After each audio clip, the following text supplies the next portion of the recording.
अस्सलाम वालेकुम my dear students, hope so will be fine.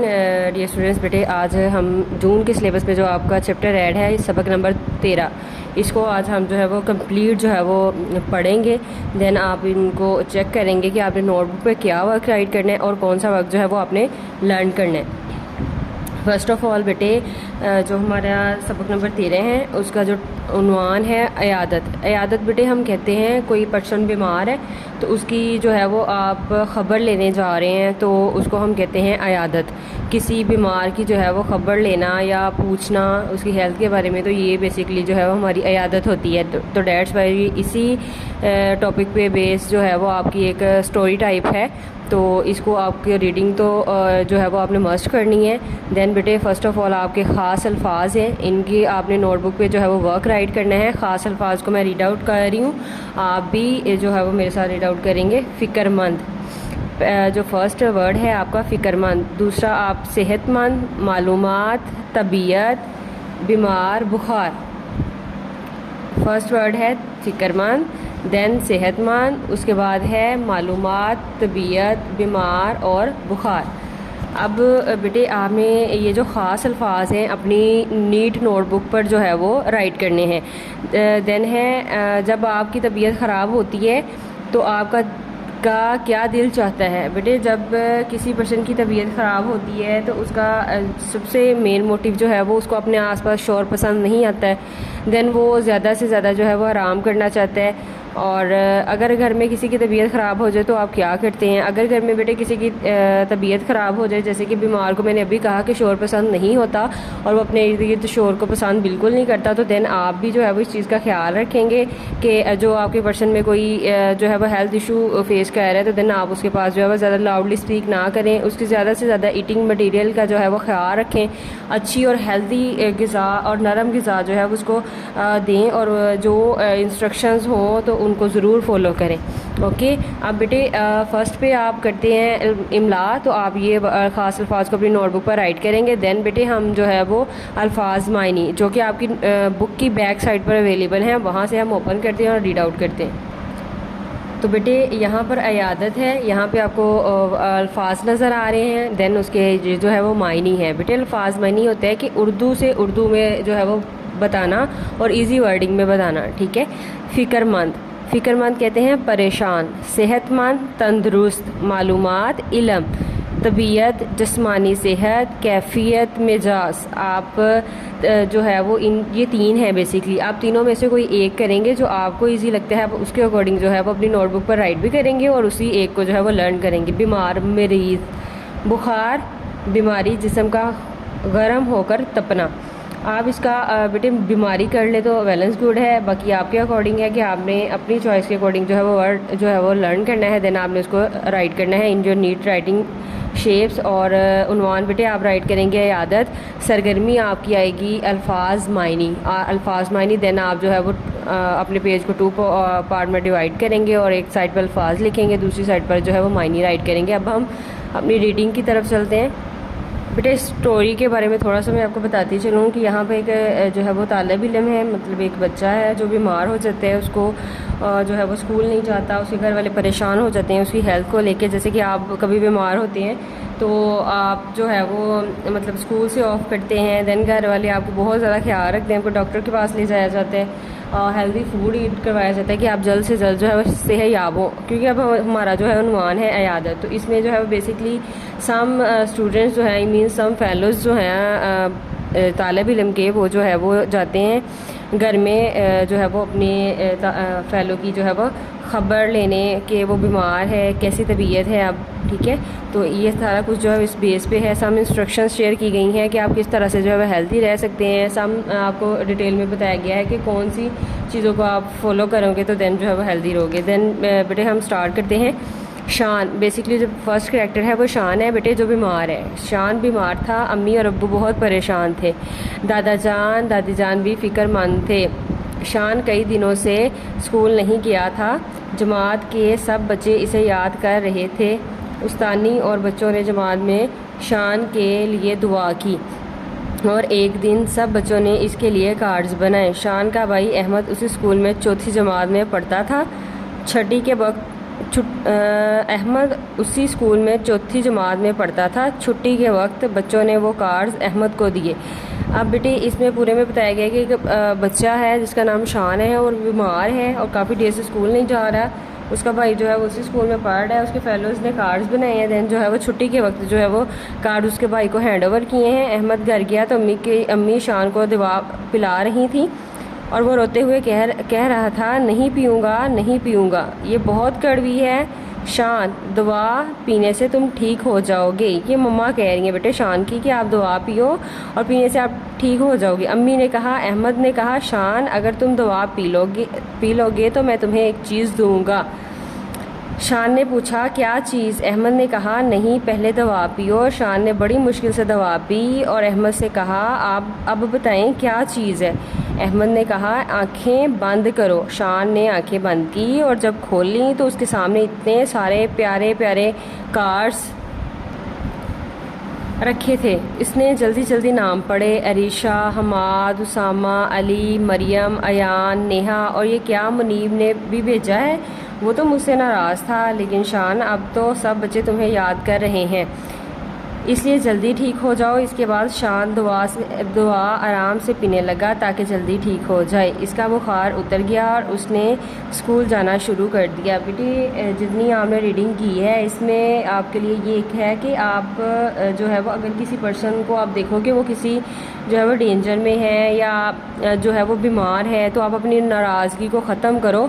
Then जो है वो आपका फ़ेलो है तो ह्यूमन एज आ ह्यूमन बीइंग जो है ये हमें जो है वो इस्लाम भी हमें दर्स देता है कि हम जो है वो अपने गुस्से को जो है वो उस टाइम पे ख़त्म करें और बीमार की जो है वो ख़बर ज़रूर लें। और देखें अब उसको ये चीज़ अच्छी लगी कि मेरा दोस्त मुझसे नाराज़ था लेकिन उसके बावजूद जो है वो मुझे कार्ड भेजा है, तो ये चीज़ जो थी उसने उसको जो है वो मोटिवेट किया। दैन वो जो है जल्दी से जल्दी रिकवर कर गया और स्कूल जाना शुरू कर दिया उसने।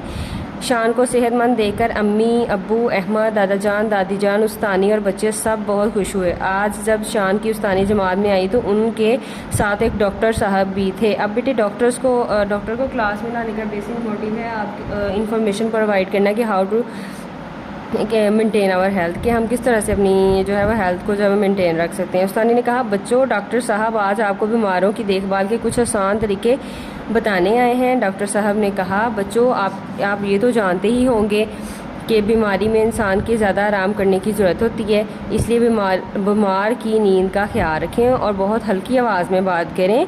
पहली इंस्ट्रक्शन जो डॉक्टर साहब ने दी है कि आप जो है वो नींद ज़्यादा दें और इसलिए आप खामोश रहें ताकि उसकी नींद में जो है वो खलल ना हो। तेज़ बुखार में मरीज़ को ज़्यादा कपड़ों में ना लपेटें। गीले कपड़े की पट्टियाँ माथे, हाथ और पैरों पर रखें ताकि बुखार कम हो जाए। उन्हें हल्की और सादा ग़िज़ा मसलन दलिया, खिचड़ी, दूध, फलों का रस और सूप वगैरह दें और पानी उबला हुआ पिलाते रहें। दस्तों की बीमारी में ORS ज़रूर पिलाएं। बेटे ये एक मेडिसिन होती है, ठीक है। ORS या नीमकोल बाज़ार में भी मिलता है और घर में भी बनाया जा सकता है। ORS बनाने के लिए 1 लीटर उबला हुआ पानी लें और इसमें 4 चाय के चम्मच चीनी और आधा चाय का चम्मच नमक मिलाएं। ORS तैयार है। इसको पिलाने से जिस्म में पानी की कमी नहीं होती और ORS को पानी के अलावा किसी और चीज़ में मिलाकर नहीं पिलाना चाहिए। बीमारों को तवज्जो की ज़रूरत होती है, उनसे बातें कीजिए और दिल बहलाइए ताकि वो जल्दी तंदुरुस्त हो जाएं। सारी बातें सुनकर बच्चों की मालूमात में बहुत इजाफा हुआ। उस्तानी और बच्चों ने डॉक्टर साहब का शुक्रिया अदा किया। बेटे मैं उम्मीद करती हूँ कि आपको इस रीडिंग को जो है वो कॉन्सेप्ट आपको डिलीवर हो गया होगा कि क्या बताने की कोशिश की है जो राइटर है उसने। और देन बेटे आपके पास ये जो है एक हदीस का हवाला दिया गया है कि जैसे कि इयादत है तो हमें क्यों अगर कोई बीमार है तो उसकी इयादत करनी चाहिए।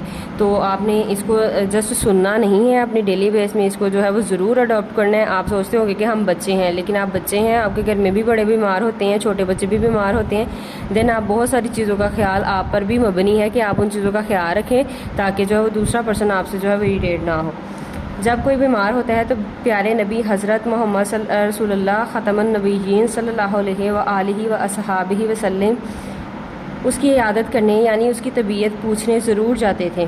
बीमार के पास बेटे, जो कि हमारे आखिरी नबी जो है वह हज़रत मोहम्मद हैं, उनकी तमाम ज़िंदगी जो है वो हमारे लिए कमली नमूना है। हम जो है वो अपनी पूरी ज़िंदगी में जो है वो उनको फॉलो करें तो दैन जो है वो हम बहुत जो है वो अच्छे अमाल जो है वो हमारे हो सकते हैं। तो बेसिकली एक अच्छा अमल जो आप कर सकते हैं वो आपको यहाँ पे बताया गया है कि बीमार के पास खामोशी से बैठते, इसके सर पर हाथ रखते और पूछते कैसी तबीयत है। बीमार अपना हाल बता देता तो फरमाते घबराने की कोई बात नहीं, इंशाअल्लाह यानी अल्लाह ताला ने चाहा तो ये बीमारी दूर हो जाएगी और इस बीमारी की वजह से तुम्हें ये फ़ायदा होगा कि अल्लाह ताला तुम्हारे गुनाह माफ़ फरमा देंगे। बेटे इसमें कितनी अच्छी बात है कि आपसे कहा जा रहा है कि जब हम बीमार हो जाते हो ना तो बेसिकली उस बीमारी की हालत में अल्लाह ताला जो है वो आपके प्रीवियस जितने आपने गुनाह किए होते हैं ना उनको माफ़ करते हैं। इंसान पर जितनी आजमाइश आती है यानी कि बीमारी आती है उसमें जो है इंसान के गुनाह जो है वो माफ़ किए जा रहे होते हैं। और फिर मरीज़ की परेशानी या दुखती हुई जगह पर दायां हाथ रख कर ये दुआ फरमाते, ए अल्लाह, ए लोगों के रब, तकलीफ़ को दूर फरमा और शफा दे। तू ही शफा देने वाला है, तेरी शफा के अलावा कोई शफा नहीं। ऐसी शफा दे जो ज़रा मर्ज़ ना छोड़े। तो आपने बेटे इससे हदीस से आपने क्या सीखा है? इससे आपने ये सीखा है कि आपने ज़्यादा से ज़्यादा जो है वो केयर किया करनी है और जब भी कोई बीमार होते हैं तो आपने उसकी ज़रूर खैर खबर लेनी है। और तीसरी बात ये आपको ये बताया गया है कि जब आप बीमार होते हो तो ये अल्लाह ताला जो है वो आप पर जो गुनाह होते हैं ना उनको माफ़ कर देते हैं। मरूजी सवालात हैं बेटे नेक्स्ट हमारे दुरुस्त जवाब के गिर्द दायरे को आप पेंसिल से भरें और जैसे कि आपकी फिलिंग कंप्लीट है फिर भी आप बेटे मैच किया करें कि आपकी कहीं से कोई मिस्टेक है तो देन आप उसको जो है वो करेक्ट ज़रूर करें। शान डैश था, सेहतमंद, ताकतवर, बहादुर, बीमार। शान बीमार था, बीमार पर जो है वो आपने करने है। अम्मी और अब्बू बहुत डैश थे, खुश, उदास, परेशान, नाराज़। हमने प्रीवियस में पढ़ा है कि अम्मी और अब्बू बहुत परेशान थे क्योंकि शान जो था वो बीमार था। देन है बेटे शान कई दिन से डैश नहीं गया था, बाज़ार, नानी के घर, स्कूल, छत। तो शान कई दिनों से स्कूल नहीं गया था। डॉक्टर साहब ने डैश के देखभाल के तरीके बताए, बच्चों, बीमारों, परिंदों, पौधों। बीमारों, डॉक्टर साहब ने बीमारों की देखभाल के तरीके बताए। तेज़ बुखार में डैश कपड़े की पट्टियाँ माथे, हाथ और पैरों पर रखनी चाहिए, गंदे, सूखे, गीले, रंगीन। हमने जो रीडिंग में बेटे पढ़ा वो गीले कपड़े, ठीक है। आपने भी देखा होगा कि घर में अगर कोई जो है वो टेम्परेचर है तो घर वाले जो है वो गीले कपड़े की जो है वो ठंडे पानी की जो है वो पट्टियाँ जो है वो आपके हेड पर रखते हैं। देन जो है वो बेटे शान खाली जगह को दुरुस्त अल्फाज से पूर कीजिए। शान के दादा जान और दादी जान भी डैश थे, फ़िक्रमंद। खुश नहीं थे, वो फ़िक्रमंद थे। आपने फ़िक्रमंद जो है वो आपको राइट करवाया गया है, आपने यही लर्न करना है। शान का भाई डैश जमात में पढ़ता था, जल्दी से बताएं। अभी हमने रीडिंग में पढ़ा चौथी जमात में पढ़ता था। जब उस्तानी जमात में आई तो उनके साथ एक डैश भी थे, डॉक्टर। बीमार को डैश और सादा ग़िज़ा देनी चाहिए, हल्की और सादा ग़िज़ा। दस्तों की बीमारी में डैश ज़रूर पिलाएं। एक तो हमने निमकॉल पढ़ा था और एक ORS जो है वो ज़रूर पिलाएं। आप बेटे आपके पास जो है वो सवाल जवाब हैं जो आपके नोट्स पे भी आपको व्यू करवाए जाएंगे। दैन क्वेश्चन जो है आपको रीड आउट करवाया जाएगा। सबसे पहले बेटे हम अपना सवाल नंबर 1 पढ़ते हैं कि सवाल क्या है हमारा। शान के अब्बू और अम्मी क्यों परेशान थे? शान की अम्मी और अब्बू इसलिए परेशान थे क्योंकि शान बीमार था। आप सिर्फ इतना ही लिखेंगे क्योंकि शान बीमार था। फिर है बेटे उस्तानी और बच्चों ने शान के लिए क्या किया? उस्तानी और बच्चों ने शान के लिए दुआ की। दिन है बीमार की नींद का ख्याल किस तरह रखा जा सकता है? उसे आराम करने दें और हल्की आवाज़ में बात करें, ठीक है। दिन है बेटे बीमार को किस चीज़ की ज़्यादा ज़रूरत होती है? बीमार को आराम की ज़्यादा ज़रूरत होती है। बीमार के खाने पीने के का ख्याल कैसे रखते हैं? इन्हें हल्की और सादा ग़िज़ा मसलन दलिया, खिचड़ी और दूध और सूप वगैरह दें। क्या खिलाएं? इन्हें हल्की और सादा ग़िज़ा मसलन दलिया, खिचड़ी, दूध और सूप वगैरह दें। बेटे ये आपके टोटल जो है वो 5 क्वेश्चन आंसर हैं। इनको आपने नोटबुक पर जो है वो उर्दू की नीट नोटबुक पर जो है वो नीट एंड क्लीन राइटिंग में जो है वो राइट करना है। सेम आप जो उन्वान है आदत राइट करेंगे, सरगर्मी आप जो है वो अपने सवाल जवाब जो है वो राइट करेंगे। दैन बेटे उन्होंने कहा निमकॉल बनाने के लिए किन चीज़ों की ज़रूरत होती है? सिर्फ इन खानों में रंग भरिए। हमें निमकॉल बनाने के लिए बेटे नमक, उबला हुआ पानी और निमकॉल इनकी ज़रूरत होती है, ठीक है। अब जब कोई बीमार होता है तो आप क्या करते हैं? आपने बेटे अपने अकॉर्डिंग जो इंस्ट्रक्शंस हैं जो आप करते हो तो वो उन पे जो है वो आपने अकॉर्डिंग टू जो करेक्ट बात है उस पर आपने टिक कर देना, जो रॉन्ग है उसके पे आपने क्रॉस कर देना है। जब आप जो काम करते हैं इन पर टिक और जो काम नहीं करते इन पर क्रॉस का निशान लगाएं। दुआ पिलाते हैं, जी हाँ यहाँ पर टिक करें। शोर मचाते हैं, बिल्कुल नहीं, यहाँ पर क्रॉस करें। उसके पास नहीं जाते क्रॉस, क्योंकि हम जाते हैं, हम खबर लेते हैं, पूछते हैं आपकी तबीयत कैसी है, इसके लिए दुआ करते हैं, जी हाँ करते हैं, टिक करना है। बातें करते हैं नो, क्योंकि शोर उनको पसंद नहीं आता, इसलिए हम पास बैठ के बातें ज़्यादा नहीं करते हैं। पास बैठते हैं, जी हाँ बिल्कुल हम बैठते हैं। दिए गए अल्फाज को अपने जुमलों में जो है वो आपने इस्तेमाल करने हैं। फ़र्स्ट पे जो है वो हमारा है परेशान। परेशान का जुमला जो है वो आपने बनाने बेटे उर्दू की बुक में आयादत में आपके जो जुमले हैं उसमें पहला जो है वो आपने राइट करना है परेशान। इसका आप लिखेंगे मैं आज बहुत परेशान हूँ। बीमार, अली बीमार है। छुट्टी, इतवार को स्कूल से छुट्टी होती है। हल्की, बीमार को सादा और हल्की ग़िज़ा देनी चाहिए। आराम, बीमार के लिए आराम बहुत ज़रूरी है।